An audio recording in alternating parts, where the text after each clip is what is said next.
अर्थ प्रकाश के दर्शकों का स्वागत है।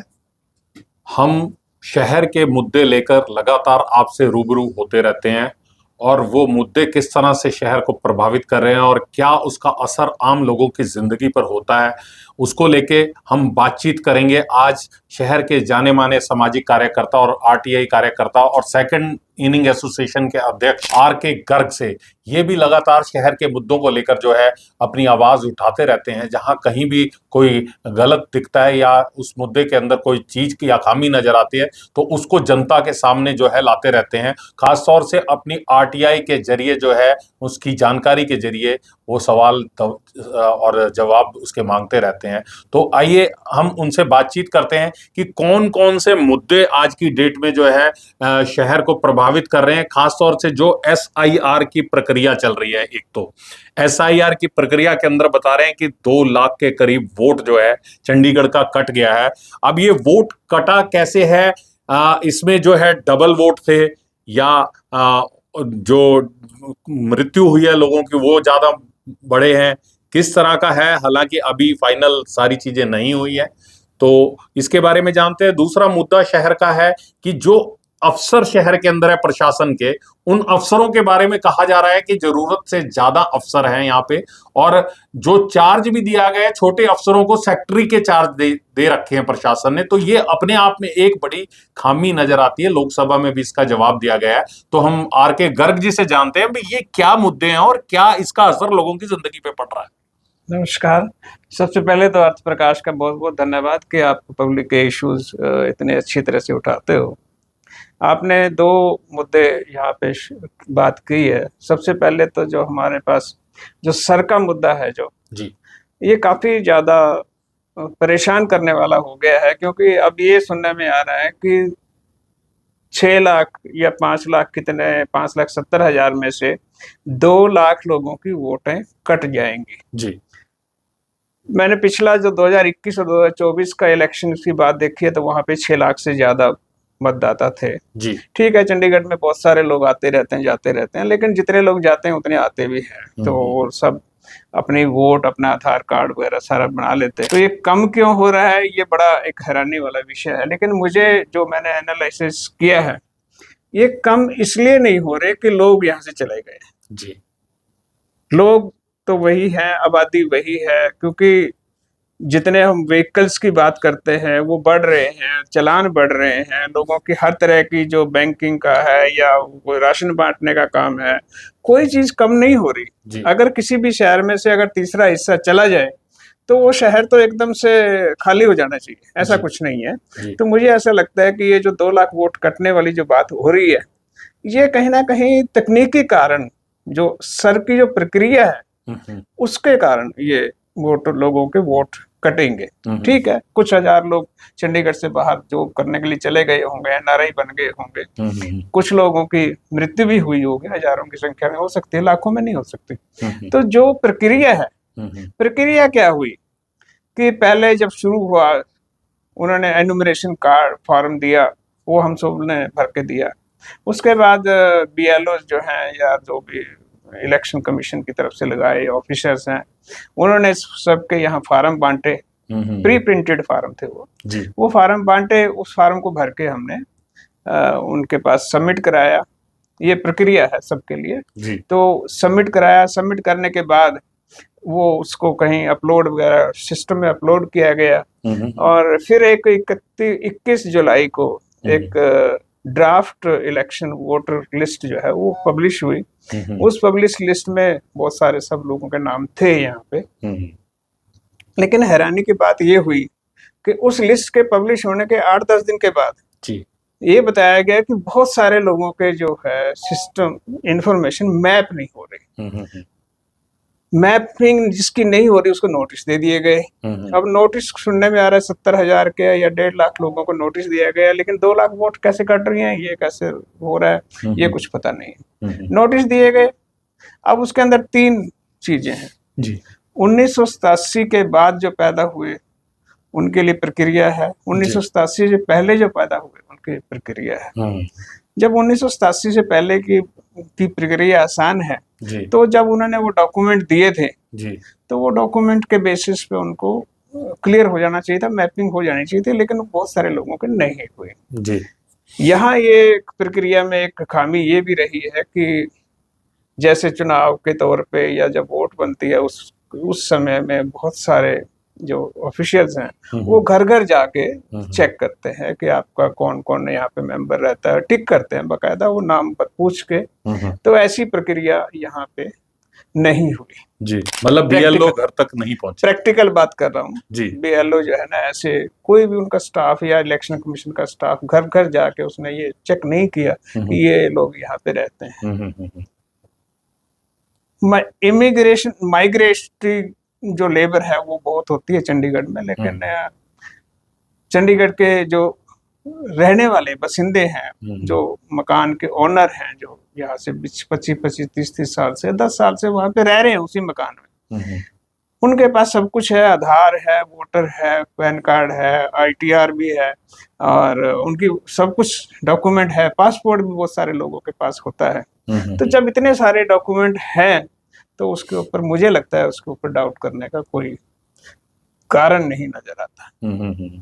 तो ये जो है कि 2 लाख वोट कट रहे हैं, ये अभी तक कुछ नहीं पता लग रहा कि वो किस प्रक्रिया के। मुझे लगता है ये प्रक्रिया की खामियों की वजह से ही बहुत सारे लोग की कट रहे हैं, क्योंकि इससे ये नजर आता है कि जो आदमी 30 या 40 साल से यहाँ पे चंडीगढ़ में रह रहा है, उसका अपना मकान है, उसके सारे डॉक्यूमेंट्स उसके पास हैं, फिर भी उसकी अगर मैपिंग नहीं हुई जी, तो ये सिस्टम की खामी है, लोगों की खामी नहीं है। जी। अब किसी के अगर फादर की या मदर की डेथ हो चुकी है तो वो कहाँ से उनके कागज लेके आएगा।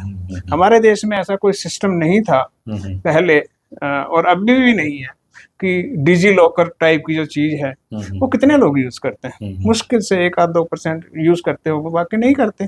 तो अगर ऐसी एब्सेंस में अब मेरे जैसे आदमी को जिसने मान लो 50 साल पहले मैट्रिक की थी या 60 साल पहले मैट्रिक की थी, वो मैट्रिक का सर्टिफिकेट कहाँ से ढूंढे। हो सकता है बहुत सारे लोगों ने संभाल के रखा हो, लेकिन बहुत सारे लोगों ने नहीं रखा होगा। तो आप उसके बेस पे अगर उसकी वोट काटते हो, ये सिस्टम की खामी है, लोगों की खामी नहीं। तो राजनीतिक दल जो है इस आवाज को नहीं उठा रहे, बहुत ज्यादा शोर अगर सुनाई नहीं दे रहा। 2 लाख वोट कट गए हैं शहर के, और एक बड़ा चंक जिसे कह सकता है जो वोट जानने के अधिकार से वंचित रह जाएगा अगर उनकी जो वोट के अधिकार को छीना गया या जो भी प्रक्रिया में खामी रही है उसकी वजह से प्रॉब्लम आई। तो इसके बारे में आप क्या कहेंगे? राजनीतिक दल कुछ बोल ही नहीं रहे ज्यादा? नहीं, जो चंडीगढ़ के जो राजनीतिक दल है ना, राजनीतिक दलों के जो मुखिया है, जो सारे लोग हैं, ये अजीब बिहेवियर करते हैं हमेशा। पहले भी ऐसा हुआ है बहुत बार कि जब वो प्रक्रिया चल रही होती है, चाहे वो प्रक्रिया पानी का बिल बढ़ाने की हो, चाहे वो प्रक्रिया प्रॉपर्टी टैक्स के ऊपर हो, चाहे वो प्रक्रिया किसी और काम की हो, किसी भी चीज की, जब पब्लिक से कमेंट मांगे जाते हैं जी, तो उस वक्त में हमारे राजनीतिक दल बिल्कुल नहीं बोलते। या तो उनको समझ नहीं है इतनी, या वो एक स्ट्रेटेजी के तौर पे कोई राजनीतिक दल नहीं बोलता उस वक्त। तो जब वो प्रक्रिया खत्म हो जाती है, जब उसकी नोटिफिकेशन हो जाती है, फिर वो बोलना शुरू कर देते हैं, और उस वक्त तक ये सारी प्रोसेस जो है वो खत्म हो चुकी होती है। उस प्रोसेस के बाद चिड़िया चुग गई खेत वाली बात है कि जब वो सारा हो गया, सब दाना दूना सब बनकर हो गया, फिर वो शोर मचाते हैं, वो हो ये आया था, ये हो गया, ये हो गया, ये हो गया, उसका कोई फायदा नहीं। लेकिन तो एसआईआर प्रक्रिया के दौरान सर एक चीज है, प्रशासन की तरफ से इसको लेके कई सारी प्रेस कॉन्फ्रेंस भी हुई है, और जो चीफ इलेक्शन कमिश्नर है प्रेरणा पुरी, उन्होंने मीडिया के माध्यम से भी लोगों को और पॉलिटिकल पार्टियों को भी ये आग्रह किया था कि अगर आपको कहीं प्रक्रिया में कोई खामी नजर आती है, दिक्कत नजर आती है, परेशानी नजर आती है, या लगता है कि कोई पारदर्शी तरीके से नहीं हो रहा, तो आप आवाज उठाओ, आप उसको चेक करो और हमें बताओ, ताकि हम उसके ऊपर जो है उचित कार्रवाई करें। देखिए, मेरा जो अनुभव है, जो हमारे चीफ इलेक्शन ऑफिसर हैं चंडीगढ़ प्रशासन के, वो और उनके ऑफिसर्स ने बहुत अच्छा काम किया है, लोगों को अवेयर करने की कोशिश की है। लेकिन वो एक स्तर तक जाके लोगों को अवेयर कर सकते हैं या लोगों को बात कर सकते हैं, लेकिन जो आगे का जो काम होता है, वो फील्ड वर्क जो होता है, वो फील्ड के ऑफिसर्स को करना पड़ता है। कहीं ना कहीं ये कमी भी रहती है कि जो फील्ड के जो स्टाफ हैं उनको पूरी तरह से काउंसलिंग नहीं किया। वो भी किसी किसी डिपार्टमेंट से आते हैं, उनकी ड्यूटी लगी होती है 1 महीने 1.5 महीने के लिए काम करने के लिए, तो उनको अच्छी तरह से काउंसलिंग, ट्रेनिंग वो शायद वो नहीं हो पाई।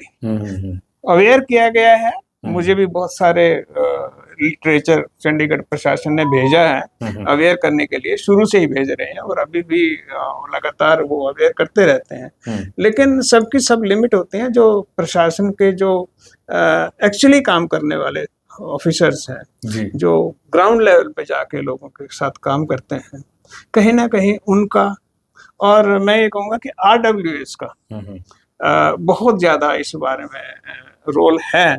कई RWS ने बड़े अच्छे काम किए हैं और उन्होंने बड़े लोगों का साथ दे के और ये काम करवाया है, लेकिन हर जगह नहीं हुआ। सवाल फिर वही हो जाता है कि जब छोटी छोटी तकनीकी कारणों से अगर आप कहते हो उसकी वोट कट जाएगी, तो ये जो बात है ये थोड़ी सी गलत है। इसके अंदर थोड़ा सुधार होना चाहिए। और सीनियर सिटीजन्स जो हैं चंडीगढ़ में, बहुत सारे, एक लंबी लिस्ट है, बहुत सारे लोग 70-72 या 1 लाख के करीब लोग जहाँ पे सीनियर सिटीजन्स हैं, उनके बारे में सर में कम से कम एक प्रेफरेंस होनी चाहिए जी। उनके घर में वेरिफिकेशन हो जानी चाहिए और ताकि उन लोगों को आराम रहे। एक यूनिफॉर्मिटी जो देखने वाली चीज है कि पूरी SIR की प्रक्रिया देश भर में चल रही है। जैसे हरियाणा के अंदर एक उन्होंने जो है प्रावधान किया है, वो प्रावधान ये करा है कि अगर पिताजी और बच्चों की उम्र में 18 साल का डिफरेंस है, या दादा दादी की उम्र में और पोते पोती की उम्र में इतना अंतर है, तो उसके हिसाब से भी जो है आप कुछ वेरिफिकेशन अपनी करवा सकते हो। तो इस तरह का प्रोसेस यहाँ पे नहीं दिखाई दे रहा चंडीगढ़ के अंदर। तो कहीं ना कहीं यूनिफॉर्मिटी नहीं है कि सारे मामले के अंदर SIR के। नहीं, यूनिफॉर्मिटी इसीलिए है कि जैसे आपने एक रूल बताया, कल मुझे किसी ऑफिसर ने एक रूल बताया कि 1987 से पहले जो पैदा हुए हैं उनकी मैपिंग का कोई इशू नहीं है, वो अपना डॉक्यूमेंट दें और बात करें जी। 1987 के बाद जो है उनको अपने माँ बाप की डॉक्यूमेंट लेके आने पड़ेंगे। अब मैं यहाँ पे एक बात पूछता हूँ कि आजकल पूरी दुनिया में लोग फैले हुए हैं, बहुत सारे बच्चे विदेश गए हुए हैं, बहुत सारे के परिवार विदेश में गए हुए हैं, कईयों की आकस्मिक मौत भी हुई है। और जो 1987 से पहले के लोग हैं उनको फिर वेरिफिकेशन के लिए क्यों बुलाया जा रहा है? उनको नहीं बुलाना चाहिए वेरिफिकेशन के लिए। तो ये जो प्रक्रिया है, ये मुझे ऐसा लग रहा है कि जो BLO कई जगह पे अच्छे जो काम करने वाले सीरियस BLO है, उन्होंने लोगों की सुविधा के लिए बहुत सारे तरीके अपनाए हैं ताकि वो ज्यादा से ज्यादा लोग आ सकें। लेकिन किसी जगह पे अगर सिर्फ रूल बुक के हिसाब से चलेंगे, तो रूल बुक के हिसाब से अगर चलते हैं तो बहुत सारे लोग तकनीकी कारणों से इसमें रह सकते हैं। इसके अंदर सुधार होना चाहिए।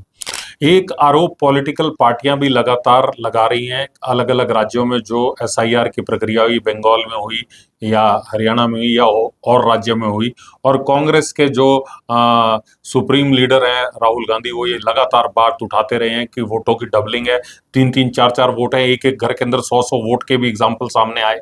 तो वो कहीं ना कहीं एक बहुत बड़ी खामी पहले से SIR में रही है और केंद्र सरकार ने उस SIR की प्रक्रिया को शुरू किया है, इसमें कोई डाउट नहीं।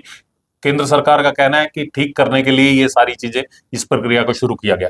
लेकिन इसमें एक सवाल ये भी उठता है कि इतने बड़े लेवल पर जो है वोटें कटी हैं, तो इससे पहले जो सरकारें चुनी गई हैं इसी वोटों के आधार पे, तो आपको ये नहीं लगता कि ये सरकारें जो है नल एंड वॉइड हो जाती है इस हिसाब से? तो वो जीत हार का अंतर से ज्यादा जो है वोटें कट रही हैं। तो आपको नहीं लगता कि ये एक कहीं ना कहीं सरकारों, जो सरकारें बनी हैं, जिनका निर्माण हुआ है लोकतंत्र के तहत लोगों की वोट डालने के बाद, अब उनकी वोट ही नहीं मान रहे, तो अगर वो, या तो वो पहले वोट डाली उन्होंने गलत डाली है। नहीं, देखिए, ये आपने सवाल बहुत अहम सवाल उठाया, लेकिन यहाँ पे एक सिस्टम की कमजोरी कई है जी। हमारे यहाँ 2021 के बाद 2011 के बाद जी सेंसस ही नहीं हुआ। आज हमें यही नहीं पता कि चंडीगढ़ की पॉपुलेशन कितनी है। वोट कटी है इसका मतलब ये नहीं है कि लोग चले गए। वोट कटी है इसका मतलब ये नहीं है कि वो डुप्लीकेट, ट्रिप्लीकेट थर्ड टाइप की बनी हुई थी, क्योंकि जब सारी प्रक्रिया वोटिंग मशीन पे जाती है, तो जब चंडीगढ़ की आबादी 12 या 14 लाख की आबादी जब बन रही है, तो 6 लाख वोटर, जब एक वोटर की लिस्ट बनी हुई है, क्यों नहीं किसी ने ये पॉइंट आउट किया कि इसकी 2 वोट बनी है, इसकी 4 वोट बनी हुई हैं। हालांकि गलतियां कहीं ना कहीं तकनीकी कारणों से बहुत सारी गलतियां हुई हैं, लेकिन जब तक सरकार सेंसस पूरा नहीं कर लेती, सेंसस पूरा करे बिना और सर के रिजल्ट्स आए के बिना, उन दोनों का जब कंपैरिजन करके या सिंक किया जाएगा, तब जाके ही सही पता लगेगा कि एक्चुअली स्थिति है क्या। जी जी जी जी। लेकिन सर, जो आपने बात उठाई है सेंसस वाली, डिलिमिटेशन का बिल जो है सरकार, केंद्र सरकार लेके आ रही है, 33% आरक्षण महिलाओं वाला, और उसमें सीटें बढ़ाने का एक उनका टारगेट भी है कि इतनी सीटें लोकसभा की भी बढ़ेंगी और उसी हिसाब से विधानसभाओं की भी सीटें बढ़ेंगी हर राज्य के अंदर।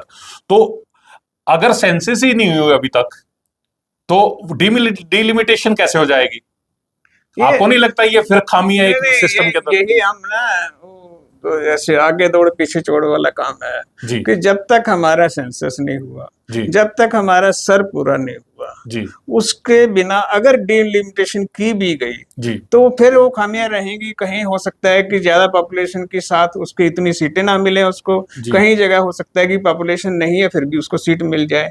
तो अभी तक तो हम ये डिसाइड कर ही नहीं पा रहे हैं कि कहाँ की आबादी कितनी है। जब तक ये नहीं पता लगे, तब तक इन सारे कामों का एक जस्टिफिकेशन नहीं हो पाएगा, मुझे ऐसा लगता है। एक जो चंडीगढ़ का मसला चल रहा है कि सब जगह एक मामला तो ये रहता है कि अफसरों की कमी है और अफसरों की कमी से काम प्रभावित होते हैं शहर के। लेकिन चंडीगढ़ एक ऐसा शहर है जिसका जो अभी पूरा का पूरा एक आंकड़ा और डाटा सामने आया, उसमें लोकसभा तक के अंदर बताया गया भी यहाँ पे जो है अफसरों की संख्या ज्यादा है। तो अफसरों की संख्या ज्यादा है, इसका क्या मतलब है? और फिर भी काम जो है विकास के जो है ठप पड़े हैं, ये कहा जाता है कि अफसर नहीं है पूरे। तो क्या दिक्कत है और ये क्या मामला है सारा? देखिए, 3 जनवरी 2025 को सेंट्रल गवर्नमेंट ने नोटिफिकेशन की थी, जिसके अंदर केंद्र शासित प्रदेशों की सारे प्रदेशों के उन्होंने ऑफिसर, आईएएस ऑफिसर और आईपीएस ऑफिसर फिक्स किए थे कि इतने इतने इतने इतने ऑफिसर हैं। हम हमेशा ये इंतजार करते रहे कि वो 3 जनवरी 2025 की जो नोटिफिकेशन है वो चंडीगढ़ में भी लागू हो गई, लेकिन वही नहीं लागू। और ऐसा है, पिछले दिनों काफी देखने से पता लगता है कि कई बार ऑफिसर्स की कमी भी यहाँ पे रही है, लेकिन पिछले 1.5-2 साल से ऐसा है कि कमी नहीं रही, बल्कि यहाँ पे जैसे तरतीब में ना ऑफिसर आते रहते हैं। और तरतीब में ऑफिसर आने से क्या हुआ कि बहुत सारे ऑफिसर्स के पास बहुत कम काम रहता है। दूसरी जो चीज है कि जहाँ पे ऑटोनॉमस बॉडीज हैं, जैसे हमारे सिटको है और जो हमारे जो चंडीगढ़ हाउसिंग बोर्ड है, उनके यहाँ पे ऑफिसर ही नहीं है। यानी कि उस टाइप के जो एमडी हैं, सिटको के एमडी और चंडीगढ़ हाउसिंग बोर्ड के एमडी कितने सालों से नहीं। और दूसरी जो चीज है कि यहाँ पे ये क्राइटेरिया नहीं देखा जाता कि ये ऑफिसर की सीनियरिटी 12 साल है या 15 साल है या 10 साल है, और इसकी अपनी एजुकेशन या आपका एक्सपीरियंस क्या है उसके बेस पे जॉब नहीं दी जाती।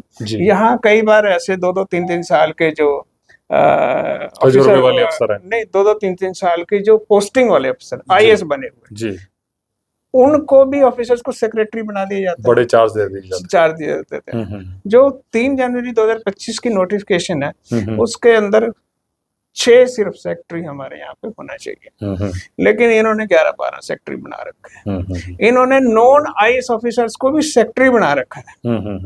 ये सारी प्रक्रिया मैं इसलिए बता रहा हूँ कि चंडीगढ़ का जो हम चाहते हैं कि चंडीगढ़ का प्रशासन चुस्त दुरुस्त हो और चंडीगढ़ के काम हो जाए। कई ऑफिसर देखने में आता है कि उनके पास बहुत ही नगण्य टाइप के डिपार्टमेंट है उनके पास, लेकिन जो आईएएस ऑफिसर होता है, चाहे वो कितने भी साल का एक्सपीरियंस्ड हो, उसके साथ बहुत सारी चीजें जुड़ी होती हैं। बहुत सारी उनकी सैलरी है, उनके परक्विजिट्स है, उनकी जो फैसिलिटीज हैं, उनके साथ जो भी सिस्टम है वो जुड़ा होता है। अगर वो ऑफिसर अपनी जस्टिफाई नहीं करेगा तो वो थोड़ा मुश्किल होता है। दूसरे जो है जनरल फाइनेंशियल रूल्स हैं, उसके हिसाब से सैंक्शनड पोस्ट से ज्यादा जो पैसा है वो कहाँ से पेमेंट की जा रही है, ये सवाल भी पैदा होता है। पुलिस डिपार्टमेंट में बहुत ही इस चीज का वो है कि जो नोटिफिकेशन थी उसके हिसाब से यहाँ तो कोई पोस्ट ही नहीं है। उसमें सिर्फ एसपी और additional deputy general police deputy general DGP, additional DGP जी वो होता है। यहाँ पे हमारे तो नहीं है, डीजीपी की पोस्ट नहीं है यहाँ पे डीजीपी की पोस्ट एज पर नोटिफिकेशन नहीं है जी। एज पर नोटिफिकेशन यहाँ पे एसएसपी की पोस्ट भी नहीं है जी। तो इस सारे सिस्टम को देख के जब ऐसा लगता है कि कई बार ये भी कहते हैं कि जो सरप्लस स्टाफ है उसके होने की वजह से भी कई बार काम खराब हो जाता है क्योंकि रिस्पॉन्सिबिलिटी फिक्स नहीं हो। एक सर और चीज मैं जानना चाहता हूँ, गवर्नर साहब ने, पंजाब के गवर्नर और चंडीगढ़ के प्रशासक गुलाब चंद कटारिया जी ने पीछे एक मंच पे जो है एक सार्वजनिक सभा के अंदर एक बात बोली थी। वो ये बात बोली थी कि जो टेंडर हैं ये प्रशासन जो है बढ़ा के पहले ही फ्लोट करता है। तो ये क्या घपला है और क्या मामला है ये, क्यों किस तरह से जो है कार्रवाई क्यों नहीं करते फिर इसके ऊपर? अगर उनको मालूम है ये चीजें तो इसके ऊपर किसी तरह की कार्रवाई क्यों नहीं होती? देखिए, मैं एक प्रशंसा का कारण है ये कि हमारे जो राज्यपाल हैं, प्रशासक हैं चंडीगढ़ के, वो कई बार बहुत सारी चीजें उनको समझाने की, उनकी एज की वजह से उनका बहुत तजर्बा है, उस तजर्बे के बेसिस पे वो बहुत सारी चीजें समझाने की कोशिश करते रहते हैं जी। और ये भी उन्होंने एक पब्लिकली बोला है कि टेंडर की फुर्सत, ये सही है कि टेंडर में जो है ना 35-40% कई बार ज्यादा वो ओवर एस्टिमेट्स होते हैं जी। लेकिन इस प्रक्रिया को रोकने का जो कारण तरीका है वो भी प्रशासन को ही निकालना पड़ेगा। दूसरी जो चीज है, मैं ये कहना चाहूंगा कि प्रशासन, हमें ये देखना पड़ेगा कि जो हमारा बजट है, एमसी का बजट है, जो हमारा इंजीनियरिंग डिपार्टमेंट का बजट है, उसमें से क्या कोई एलोकेशन की गई है कि इतना इंफ्रास्ट्रक्चर पे जाएगा? हालांकि जो चंडीगढ़ का बजट है उसमें एलोकेशन की गई है कितना इंफ्रास्ट्रक्चर पे जाएगा, कैपिटल एक्सपेंडिचर होगा 620 करोड़ रुपए कितना कुछ, और बाकी का ज्यादा तो रेवेन्यू एक्सपोर्ट। लेकिन इंजीनियरिंग डिपार्टमेंट को जो बजट मिला है क्या उसमें से कुछ ऐसा एलोकेशन की गई है कि वो रेवेन्यू खर्चे में जाएगा और ये कैपिटल खर्चे में जाएगा? ऐसी एलोकेशन हमें पता नहीं चला क्योंकि आमतौर पे ज्यादातर जो है ना रिपेयर मेंटेनेंस में ही उनका खर्च हो जाता है, यही आप एमसी का है। तो ये प्रक्रिया कहीं ना कहीं प्रशासन को चुस्त दुरुस्त करना पड़ेगा ताकि ये प्रक्रिया को, मैंने एक सुझाव ये भी दिया है और आपके माध्यम से भी देता हूँ कि जो रिपेयर मेंटेनेंस है, चाहे वो एमसी के हो चाहे वो इंजीनियरिंग डिपार्टमेंट की हो, उसके लिए अलग विभाग बने और जो कैपिटल एक्सपेंडिचर है, जो दूसरे जो एक्सपेंडिचर है जिससे इंफ्रास्ट्रक्चर चंडीगढ़ का कुछ बढ़े जी, उसके लिए अलग विभाग बने और उसके लिए अलग अलग बजट एलोकेशन किया जाए ताकि फिर हमें ये पता चले कि इतना पैसा जो है हमें मिला था क्या वो असल में खर्च हुआ। अब यही नहीं पता, एक ऐसे गोलमोल सा काम होता है कि पता ही नहीं लगता कि रिपेयर मेंटेनेंस पे कितना खर्च हो रहा है, चंडीगढ़ के इंफ्रास्ट्रक्चर पे कितना खर्च हो रहा है। जैसे कई सड़कें जो है, चंडीगढ़ की सड़कें इतनी बुरी हालत है, वो इंजीनियरिंग डिपार्टमेंट के अंडर भी है, एमसी के अंडर भी है। अब कोई ना कोई बहाना, चाहे तो बरसात हो गई या तो सर्दी हो गई या तो पैसा नहीं है या तारकोल नहीं है, मतलब अजीब अजीब से बहाने करते हैं कि सारी दुनिया में काम चल रहे हैं लेकिन यहाँ तो इनकी वजह से, तारकोल की वजह से रुका पड़ा है। जी, कहीं आपको ऐसा तो नहीं लगता सर जैसे एक एस्टीमेट को बढ़ा के टेंडर फ्लोट कर दिया जाता है और चंडीगढ़ राजधानी है, पंजाब हरियाणा और चंडीगढ़ सारा अफसर यहाँ पे बैठे हैं, सेंटर के भी अफसर हैं, तो उनके घरों के ऊपर उनके लिए जो मेंटेनेंस का काम करते हैं वो भी मुझे लगता है कि जिस हिसाब से पैसा उसके ऊपर खर्च किया जाता है कि इन टेंडरों के जरिए यहाँ से पैसा निकाल के वो पैसा उनके घरों पे खर्च करा जाता है मेंटेनेंस इत्यादि में। जजों के साथ भी सेम यही प्रोसीजर 24 सेक्टर का या और जगहों पे एक इतनी मतलब इतना मोटा पैसा खर्च करा जाता है कि उसमें नया मकान बन जाए वो उसके अंदर रिपेयर करते हैं 80-80 लाख रुपए में। इस तरह के भी बड़े मामले सामने आए। यही मैंने आपको इसीलिए पूरे ब्रॉड लैंग्वेज में समझाने की कोशिश करी है कि रिपेयर मेंटेनेंस पे काफी सारा बजट खर्च होता है जी। ये प्रशासन को देखना है कि हमारा कुछ एलोकेशन है कि नहीं है, कितना बजट खर्च कर सकते हैं, कितना नहीं कर सकते हैं, ये उनको देखना है जी। प्रशासक महोदय ने बड़ा अच्छा सवाल उठाया है, बड़ी अच्छी बात पूछी है और मुझे पूरी आशा है कि वो इसके ऊपर कार्रवाई भी करेंगे। तो जब वो रिपेयर मेंटेनेंस की बात पे थोड़ा सा ध्यान जाएगा तो ये सारी जो बातें आपकी हैं ये कहीं ना कहीं इसके ऊपर भी कहीं ना कहीं इस चीज इसके ऊपर भी देखा जाएगा इस बात का। टेबल एजेंडा म्युनिसिपल कॉरपोरेशन का एक रखने का जो एक सिलसिला शुरू हुआ है, और ये जो एक जनता को बरगलाने का तरीका बन गया है कि मौके के ऊपर दिखा दो क्योंकि इलेक्शन आ रहे हैं नगर निगम के, तो इसके ऊपर मैं आपकी राय जानना चाहूंगा, इसके बारे में थोड़ा सा बताइए। तो थोड़ा सा मैं आपको एक बताता हूँ कि एक तो जो सर की प्रक्रिया है वो अभी तक पूरी नहीं हुई है जी और चंडीगढ़ की जो एमसी के इलेक्शन है वो तो होने ही होने हैं, उसके तो कोई दो राय नहीं, उसको कोई नहीं रोक सकता क्योंकि कानूनी तौर पे होना है जी। अब ये प्रक्रिया के दौरान इलेक्शन कैसे हो पाएंगे कैसे नहीं हो पाएंगे कुछ पता नहीं है। लोग पहले से ही परेशान है, कंफ्यूज्ड है। तो कौन सी इसमें वोटिंग जो वोटर लिस्ट है कौन सी यूज होगी? सर की प्रक्रिया तो अभी पूरी नहीं हुई। वो जो प्रक्रिया, इसीलिए मैं आपको कहना चाह रहा हूँ कि लोग पहले कंफ्यूज हैं बहुत सारे जी। लेकिन जो हमारी एमसी है जी, मैं पिछले 6-7 साल महीने में जो बात हुई है कोई एक भी हमारा डेवलपमेंट का काम नहीं हुआ, कुछ भी काम नहीं हुआ। और ये टेबल एजेंडे वगैरह ला के इससे जो है ना ये सिर्फ जनता को लोगों को बरगलाने का काम हो रहा है। वास्तव में मुझे बहुत डाउट है कि आजकल के जो एजेंडे पास हो रहे हैं वो दिसंबर तक लागू हो भी पाएंगे नहीं हो पाएंगे क्योंकि प्रक्रिया बहुत लंबी है। तो मतलब मैं ये भी एक सवाल जानना चाहता हूँ, जो अभी मैंने आपसे पूछा कि ये एसआईआर की प्रक्रिया तो अभी लंबी चलेगी, अभी अक्टूबर में ये बता रहे हैं कि उसकी फाइनल लिस्ट आ जाएगी और एक चरण शायद उसका और भी रहता है बाद में। तो मैं जानना चाहता हूँ कि जो इलेक्शन होगा वो पुरानी वोटर लिस्ट के हिसाब से होगा या नई वोटर लिस्ट के हिसाब से होगा? ये तो कुछ भी नहीं पता क्योंकि प्रशासन ने खुद अभी तक तो उसकी जो प्रक्रिया होती है डिलिमिटेशन वाली जो प्रक्रिया है वो भी पूरी नहीं किया। डिलिमिटेशन अभी तक वो भी नहीं पता कि कितनी कौन सी सीट रिजर्व रही कौन सी नहीं हो रही, ये सारा कंफ्यूज है। दूसरी बात है इसमें लोकतंत्र का बहुत ज्यादा नुकसान हुआ। जब भी इलेक्शन होता है चाहे वो लोकसभा का हो चाहे वो राज्यसभा का हो या किसी स्टेट का हो या एमसी का हो, उसमें वोटर्स को सफिशिएंट टाइम दिया जाता है सोचने के लिए, लेकिन इस प्रक्रिया में उनको सफिशिएंट टाइम सोचने का नहीं मिलेगा। और उस प्रक्रिया में जो लोग बुलावा दे पाएंगे, बरगला पाएंगे या कुछ कर पाएंगे वो शायद कुछ इलेक्शन में फायदा उठा पाएंगे। तो ये एक लोकतंत्र के लिए बड़ा नुकसानदायक होगा। जी, तो ये थे हमारे साथ शहर के सामाजिक कार्यकर्ता आर के गर्ग, जिनका कहना है कि बहुत सारे मुद्दे जो हैं लोगों को प्रभावित कर रहे हैं शहर में, शहर के जो है इश्यूज को लेके आवाज लगातार उठाते रहते हैं तरह तरह के लोग। राजनीतिक पार्टियां एसआईआर के मुद्दे के ऊपर चुप हैं। अब क्या होगा क्या नहीं होगा, क्योंकि अभी सेंसस की प्रक्रिया पूरी नहीं हुई थी। सेंसस के बगैर एसआईआर कराना अपने आप में एक मूर्खता भरा काम है, क्योंकि डीलिमिटेशन के बिल जो है सेंट्रल गवर्नमेंट भी लेके आ रही है और डीलिमिटेशन की प्रक्रिया और राज्यों में भी होनी है और चंडीगढ़ में भी यह प्रक्रिया होनी है, लेकिन बिना जाने की जनसंख्या शहर की क्या है, उस हिसाब से वार्डों कैसे हिसाब से वार्डों को बांटना है या किस हिसाब से विधानसभा की सीट या लोकसभा की सीट का जो है आवंटन करना है, मनानी है वो सीट, तो वो प्रक्रिया ही नहीं जब हमारी पूरी हुई सेंसस की, तो ये एसआईआर में कैसे इस चीजों को जोड़ेंगे? सेंसस बाद में हो रही है, एसआईआर की प्रक्रिया पहले हो रही है। अभी नगर निगम के चुनाव नवंबर दिसंबर में है, तो उसमें भी एक ये सवाल उठता है कि कौन सी वोटर लिस्ट जो है उसके अंदर यूज करी जाएगी, क्योंकि 2.5 लाख वोट के करीब बता रहे हैं, 2.25 लाख के करीब जो है वोट कट चुके हैं। वो वोट अब जुड़ेंगे, कैसे जो है उनकी मैपिंग होगी, किस तरह से उस वोटर लिस्ट के अंदर वो शामिल होंगे या वास्तव में ये वोटर कट चुके हैं।